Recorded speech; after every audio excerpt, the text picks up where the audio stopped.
ঘূর্ণিঝড় রেমালের প্রভাব, উত্তাল সাগর। সর্বশেষ আবহাওয়া সতর্কবার্তার তথ্য মতে সাগরের নিম্নচাপটি গভীর নিম্নচাপে পরিণত হয়েছে। এটি বর্তমানে পূর্ব মধ্য বঙ্গোপসাগর ও তৎসংলগ্ন পশ্চিম মধ্য বঙ্গোপসাগর এলাকায় অবস্থান করছে।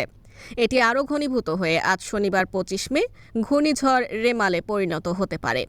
এর প্রভাবে পটুয়াখালীর উপকূলীয় এলাকা কলাপাড়ায় মেঘলা আকাশ, এক ধরনের গুমোট পরিবেশ বিরাজ করছে। কুয়াকাটা সংলগ্ন বঙ্গোপসাগর উত্তাল হয়ে উঠছে। সাগরের তীরে বড় বড় ঢেউ আছড়ে পড়ছে। পানির তীব্রতা বাড়ছে।